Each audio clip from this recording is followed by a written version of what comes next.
एक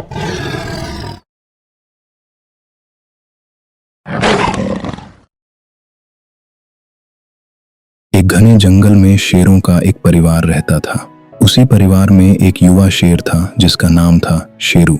वह ताकतवर था, तेज था और बाकी शेरों की तरह दिखता भी था, लेकिन उसके अंदर एक ऐसी कमजोरी थी जिसे वह किसी से छुपा नहीं पाता था। वह बहुत डरता था। जब दूसरे शेर ऊंची दहाड़ लगाते तो शेरू चुपचाप पीछे खड़ा रहता। जब कोई नया रास्ता खोजने की बात होती तो वह सबसे आखिर में चलता।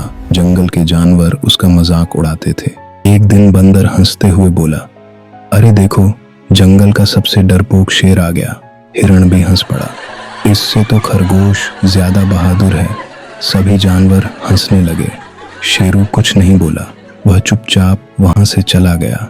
इन बातों से उसे बहुत दुख होता था, लेकिन वह किसी को बता नहीं पाता था। कुछ दिनों बाद जंगल में एक प्रतियोगिता रखी गई। उसका नाम था साहस प्रतियोगिता। सभी जानवर उसमें हिस्सा लेने वाले थे। शेरू भी वहां पहुंचा। उसे देखकर बंदर फिर हंस पड़ा, वाह, आज तो मजा आएगा, डरपोक शेर भी बहादुरी दिखाएगा। सभी जानवर खिलखिलाने लगे।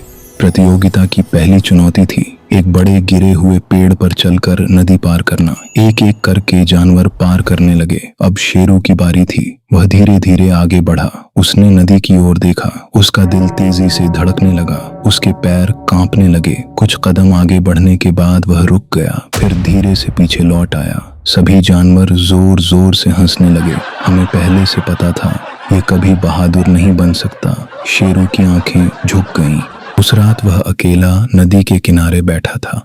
पानी में अपना चेहरा देखते हुए उसने धीरे से कहा, शायद सब सही कहते हैं, शायद मैं कभी किसी काम का नहीं बन पाऊंगा। तभी वहां से जंगल का बूढ़ा हाथी गुजरा। उसने शेरू की बात सुन ली। हाथी उसके पास बैठ गया, फिर बोला, अपने सबसे बुरे दिन के आधार पर अपना भविष्य मत तय करो। शेरू ने उसकी ओर देखा, लेकिन कुछ नहीं बोला। हाथी मुस्कुराया और आगे बढ़ गया। उसकी बात शेरू के मन में रह गई। समय बीतता गया। जंगल का बूढ़ा राजा शेर अब कमजोर हो चुका था। पूरा जंगल जानता था कि जल्द ही किसी नए नेता की जरूरत पड़ेगी, लेकिन किसी के मन में शेरू का नाम नहीं आता था। फिर एक दिन जंगल में बड़ी मुसीबत आ गई। कुछ शिकारी जंगल में घुस आए। उनके पास जाल थे, हथियार थे। पूरा जंगल डर गया। जानवर इधर उधर भागने लगे। अफरा तफरी मच गई। राजा शेर ने उन्हें रोकने की कोशिश की, लेकिन वह घायल हो गया। अब जंगल में डर फैल चुका था। खरगोश घबराकर बोला, अब हमें कौन बचाएगा? हिरण कांपते हुए बोला, अगर शिकारी वापस आए तो हम सब खत्म हो जाएंगे। यह सब देखकर शेरू का दिल भी डर से भर गया। उसके मन ने कहा, भाग जाओ, कहीं छिप जाओ।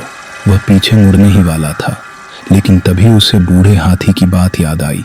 अपने सबसे बुरे दिन के आधार पर अपना भविष्य मत तय करो। और फिर उसे हाथी की दूसरी बात भी याद आई, हिम्मत का मतलब डर का ना होना नहीं है, हिम्मत का मतलब है डर के बावजूद सही काम करना।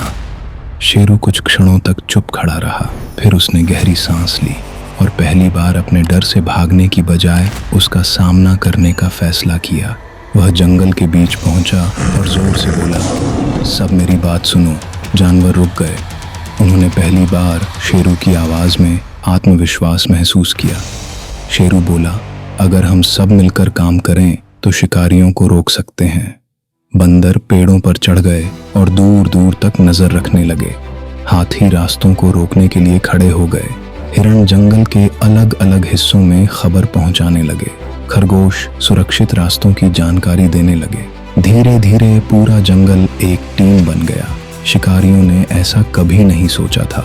उन्हें लगा था कि जानवर डरकर भाग जाएंगे, लेकिन यहाँ तो पूरा जंगल एकजुट होकर खड़ा था।